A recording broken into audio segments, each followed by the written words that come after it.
Je voudrais avant tout vous rassurer de l'attachement de l'État haïtien et de son gouvernement à l'Organisation internationale de la francophonie, à sa mission permanente en Haïti et aussi à cet espace politique, linguistique et hautement culturel qu'est le monde francophone. En Haïti, nous nous réjouissons chaque année au moment de nous joindre à nos frères et sœurs des peuples de la francophonie pour célébrer la solidarité à travers la quinzaine de la francophonie. Malgré la situation sécuritaire, sociale et économique difficile de notre pays, nous nous tenons derrière nos principes et nos engagements pour souligner incontestablement notre désir de continuer à apporter notre contribution au rayonnement de la francophonie et à l'avenir de la langue française. 321 millions de francophones, des milliards de contenus culturels est un thème puissant autour duquel, cette année, la francophonie sera célébrée. Est-ce important de rappeler, je le fais quand même, qu'Haïti, au-delà des handicaps liés au manque de ressources économiques, a toujours été un contributeur de premier plan à l'enrichissement du corpus culturel de la francophonie. À travers ses créateurs talentueux et lucides, à travers ses penseurs parmi les plus brillants de ceux utilisant le français au XIXe siècle et à la première moitié du XXe siècle, Haïti a joué sa partition. Et aujourd'hui, pour ne pas perdre notre humanité, pour protéger sa population et pour continuer à rêver et à construire l'avenir du monde francophone, Haïti a besoin de l'aide de ses amis, de ceux de la communauté internationale, de ceux de la francophonie. Mesdames, Messieurs, Haïti a toujours cru que ses aspirations, même celles qui se révèlent être les plus profondes, sont aussi celles de la francophonie. Haïti a besoin de cocher toutes les cases qui cautionnent un état de droit avec des institutions solides et un sens du développement durable à toute épreuve. Haïti a besoin de garantir la place des jeunes dans la conception et la construction de l'avenir du pays et par ricochet du monde francophone. Des centaines de milliers de personnes viendront témoigner de l'importance des valeurs portées par la francophonie. En réalité, c'est la pertinence des contenus francophones, ceux numériques et patrimoniaux, qui a convaincu des milliers de locuteurs qui n'ont pas le français en partage comme langue maternelle à rejoindre notre large communauté pour célébrer pendant toute la seconde moitié du mois de mars les valeurs proposées et défendues par la francophonie. Je me réjouis particulièrement de l'organisation de cette cérémonie, malgré les circonstances. Cela montre la volonté de tous les acteurs de faire en sorte que la francophonie continue à vivre en Haïti et aussi que des activités se déroulent malgré la situation. La sérénité pourra en effet nous permettre aussi d'exploiter au mieux les opportunités qu'offre la célébration de la francophonie. Cette année est celle d'une coïncidence heureuse, une rencontre subliminale des esprits.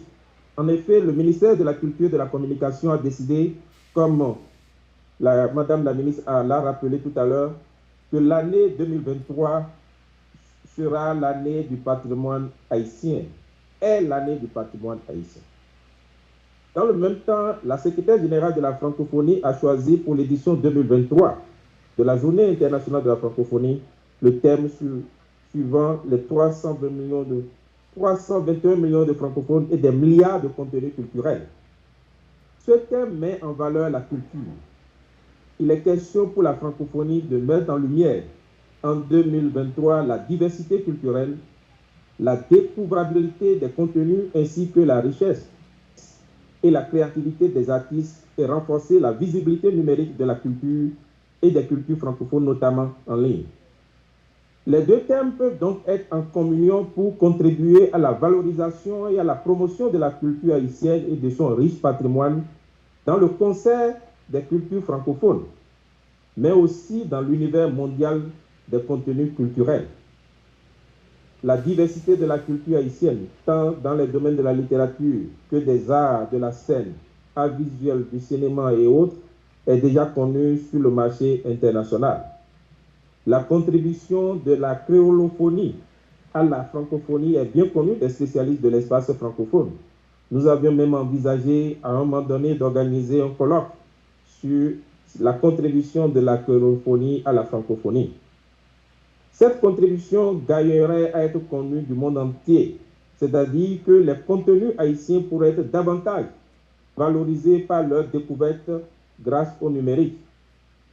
La mise en exergue des contenus haïtiens sur Internet, cette mise en exergue appelle aussi un renforcement de l'éducation numérique et la maîtrise des métiers du numérique. L'OIF y apporte sa contribution à travers son programme Déclic déployé dans 10 pays dont Haïti. L'année dernière, une centaine de jeunes ont été formés au métier du numérique. Mesdames, Messieurs, l'éducation numérique est un véritable défi qu'il convient de relever en Haïti pour que le développement du numérique puisse favoriser une économie de la créativité culturelle génératrice d'emplois et de résilience pour le futur du pays. Vous aurez donc compris que la découvrabilité des contenus culturels francophones constitue un enjeu à la fois culturel et économique. Une large diffusion et exposition des contenus sur le net est gage de soutien aux artistes et en même temps facteur de développement. Haïti se meurt.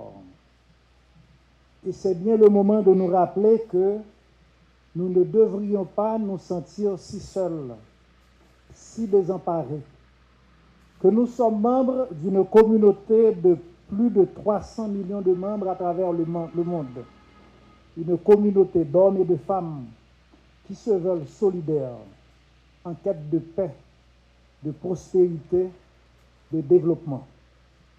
C'est en effet ce que se propose la francophonie. Le lancement de cette quinzaine nous paraît être une excellente occasion pour appeler à la solidarité de toute la communauté francophone du monde en faveur d'Haïti. Une telle posture peut paraître surprenante ou même incongrue. Il importe pourtant de rappeler qu'Haïti, dès le lendemain de sa naissance, a offert au monde mes exemples de solidarité, de générosité, de désintéressement. L'Amérique du Sud, la Grèce, la République dominicaine, l'Éthiopie, entre autres, en sont les témoins les plus connus. Faut-il rappeler qu'Haïti et la France demeurent les porteurs de deux des trois plus grandes révolutions mondiales du XVIIIe siècle, dont les tenants et aboutissants continuent d'inspirer les meilleurs idéaux de l'humanité. Faut-il rappeler qu'Haïti et le Canada sont les seuls pays francophones de tout le continent américain, les deux par qui le français s'établit comme une des langues officielles de l'UE. Haïti a toujours été considérée comme la sœur aînée, l'inspiratrice, la référence de tout le continent africain, y compris l'Afrique francophone. La participation d'Haïti au rayonnement de la langue française, à la construction et à la prospérité du monde francophone est substantielle. Ce n'est pas ici le lieu d'inventorier toutes les actions conduites ou tous les sacrifices consentis par Haïti, consciemment ou inconsciemment, au service du monde francophone.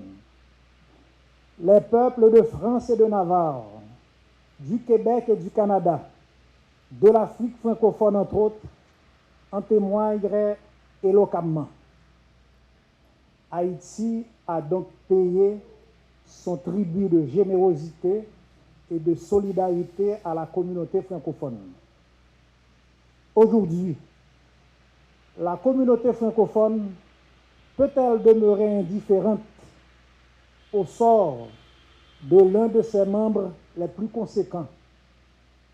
Peut-elle assister silencieuse et inactive à la mort lente ou à la disparition de cette référence incontournable de la francophonie.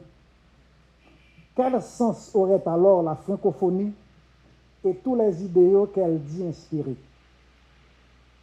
Notre appel s'adresse à toute la communauté francophone du monde entier, à toute la francophonie, dans sa diversité, dans sa pluralité, dans sa multiplicité, à la francophonie, dans ses idéaux les plus nobles, les plus généreux, les plus humanistes.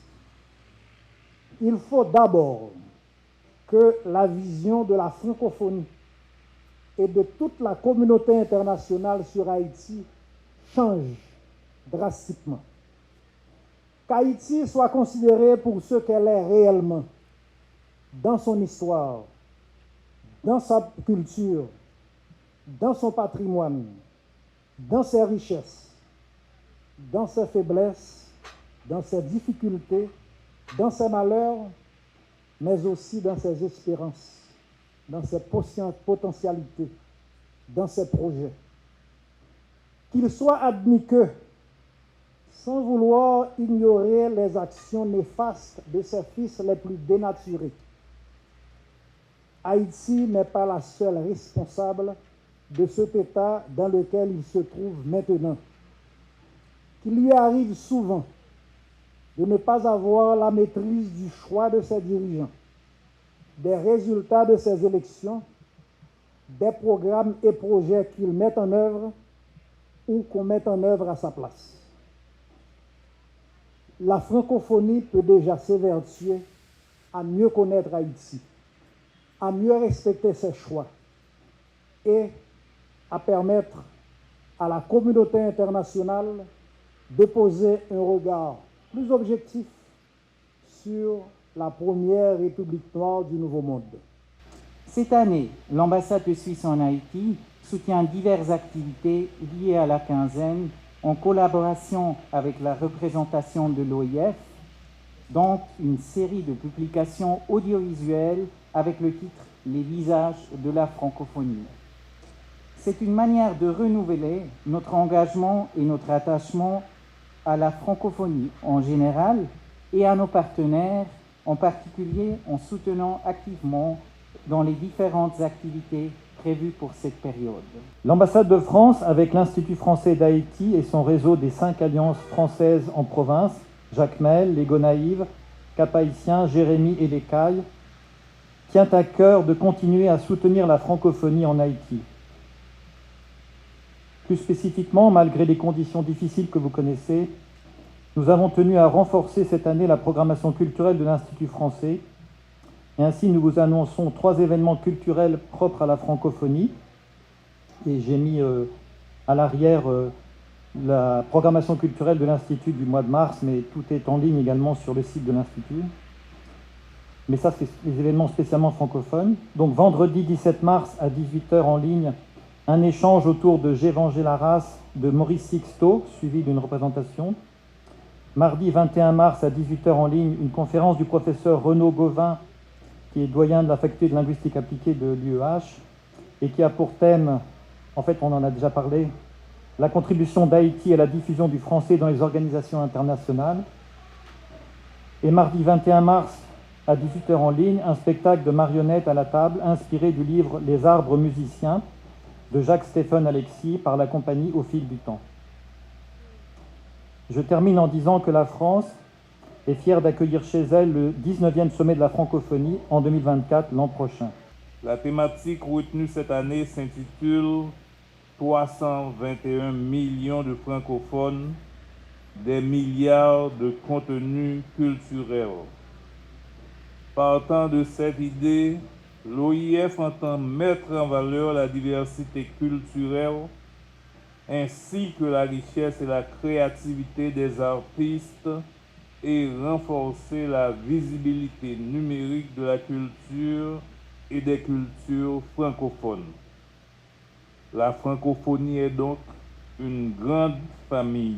C'est aussi un vaste pays sans frontières, celui de la langue française, comme le clame le poète québécois Gilles Vigneault, pour souligner l'universalité du français parlé sur 5 continents par un tiers des pays de l'ONU.